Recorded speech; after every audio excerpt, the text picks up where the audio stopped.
Welcome to Frank Bruno Law. I am Frank Bruno. I'm an elder law attorney in New York. Today's topic, real estate. Real estate has been busy, so I decided to do a few more videos on real estate. So the way I explain real estate to clients, I'll ask them if they've ever bought a used car. It used to be a more effective example. A lot of people now lease. But the reason I use the used car analogy, and there's a segment of my population that, in fact, knows this example.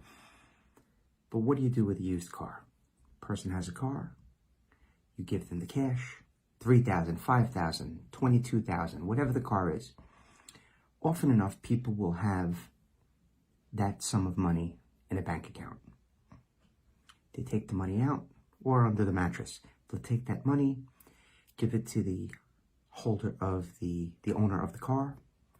The owner of the used car will sign the title and will give you the keys. So cash, bank checks, cash, for keys and title. And that's exactly the way the real estate story happens as well. That's the big picture. That's the 10,000 foot view. If a person had the $500,000, the $940,000, the $1.2 million in the bank, they would give it to the owner of the home. The owner of the home would sign over a title, which is called a deed title. They'd sign the deed and give keys, and that's it. That's the overall big picture. Now, what happens? People don't have the $500,000, the $940,000, or the $1.2 million in the bank, right? Typically, they don't. And even if they did have it, they might still want to use a lender. At that point, the transaction becomes a little more complicated because a person has to go to a bank. They have to get qualified. They need to receive money. All of this takes place over time, so there needs to be a contract, right? And I'll go through each of these steps, but for now, it's kind of like buying a used car or a brand new car in the example of using financing, right? It's a busy time for real estate. Next week, we have 3 closings, 2 buyers and a seller. Myself and my paralegal, we've been getting the files prepped. Things to do, obtaining mortgage payoffs, checklists, determining what fees are due, commissions, what adjustments to do, water, oil in the tank, real estate tax. There's a lot to do. We've been busy like bees. Real estate is going great guns. I spoke to a realtor today, and there's 2 reasons that I could identify. Some pent up buyers and sellers. Maybe we're fixed in time, frozen because of the pandemic. And the interest rates. The interest rates are great.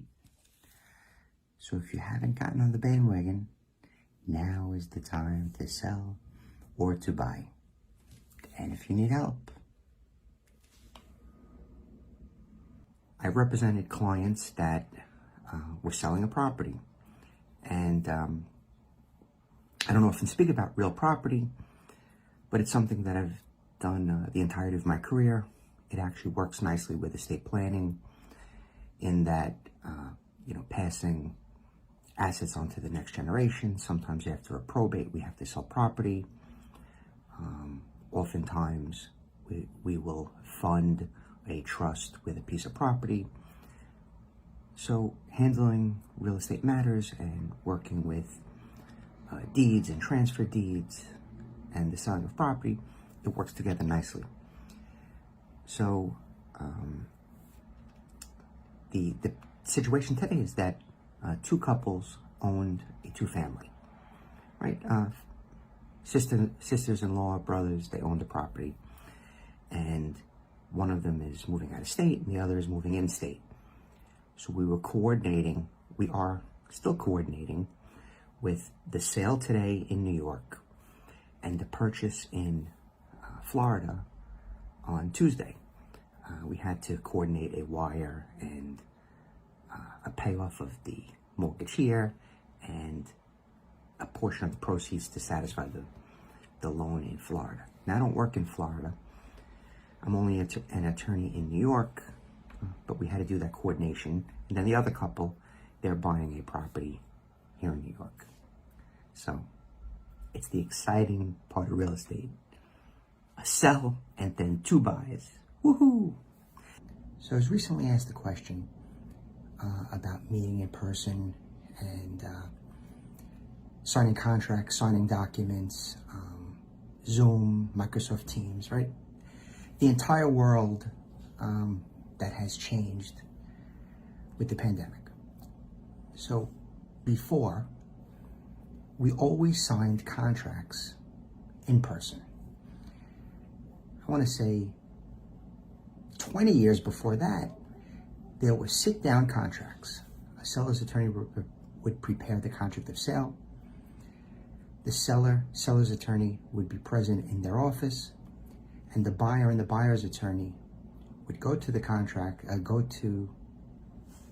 seller's lawyer's office, and there would be what we call a sit-down contract, and there would be negotiations about the contract and the terms, not price or deposit, although that may have come in. I started practicing, I graduated law school in 95, and in that era and that time frame, and a little bit after that, we really stopped doing sit-down contracts. And I don't know why. Maybe they're still done in certain areas or with property of a certain value.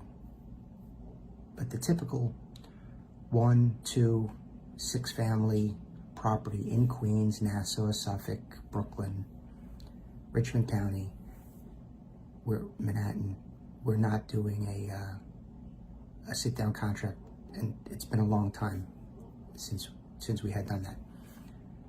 But what had taken place was that the seller's attorney would prepare a contract and mail it, and then the buyer's attorney would review, sign, and then faxes were introduced. Then we started faxing. Then emails were introduced, so we would get a contract scanned to us. Well, the pandemic accelerated the process of introducing new and modern technology. So the typical protocol now has been, it remains the seller's attorney preparing a contract of sale and getting it into the hands of the buyer's attorney, typically a scanned contract sent by email. But what's different, what's new about this is electronic signatures. And there's a software that you can have, in my office has it, where we take the contract of sale and we can send it to our clients and they can digitally sign, right? So electronically sign by computer. And so that's what happened yesterday. I reviewed a contract of sale with a client by phone. The client had the contract on the computer, was able to view it. I had my copy of the contract in front of me, and we went paragraph by paragraph and highlighted different important aspects of the contract. And the client had inquiries about the contract and certain things about, what does this paragraph say and what is that? And it's because the client had read the contract before we got this opportunity to meet. So, sort of an explanation. The question by someone today was, can I sign a contract electronically?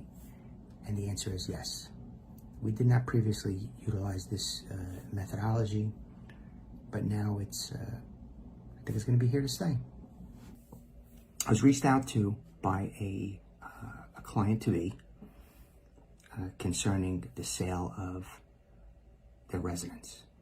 This particular person has a home that was inherited a couple of years ago, and I'm just going to use even numbers.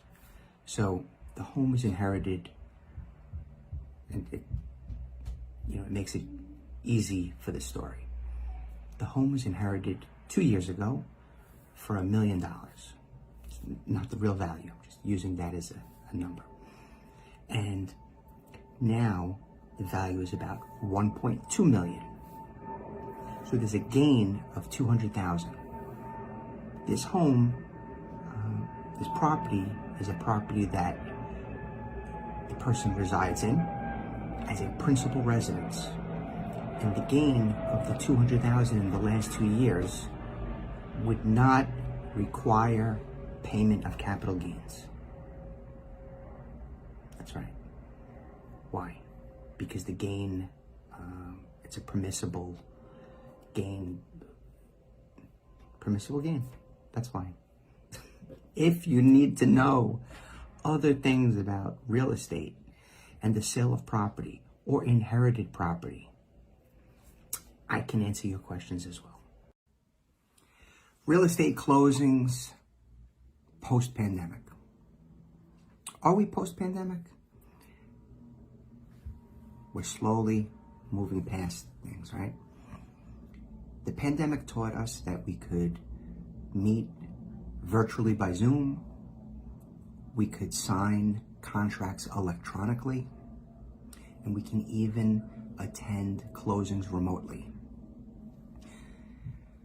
Some different versions of how to conduct a remote closing, some of which are the attorney for the buyer and the bank meet, and the attorney for the seller and the seller are in a different location. Other ways that it's been conducted is the documents are sent in advance, and the buyer and the buyer's attorney are still together, signing documents without a bank attorney. Then the documents are scanned and returned. Then the bank attorney wires the money to the attorney for the seller. It's a lot of coordination. The first time I conducted a remote closing in my, nearly 25 years of practice was, I want to say, June of 2020.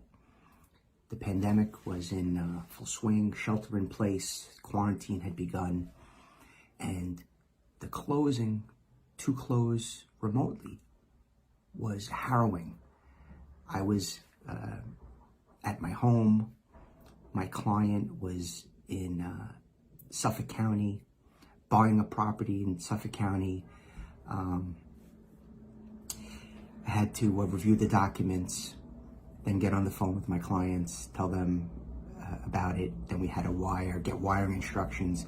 Some money had to go to a payoff in one spot and the new purchase in another. It was really a very draining, harrowing experience. But we've come about and streamlined it a little bit more. And I'll be conducting a remote closing in the next week or so. And the process will be completely different. The reason this closing is going to be remote is that a client from Queens is buying property upstate. So we conducted the search, we entered into contracts digitally, and we're going to wire money, and we'll just close in that way. Documents from the seller will be pre-signed. And if you have any questions about remote closings, reach out to me, frankbrunolaw.com.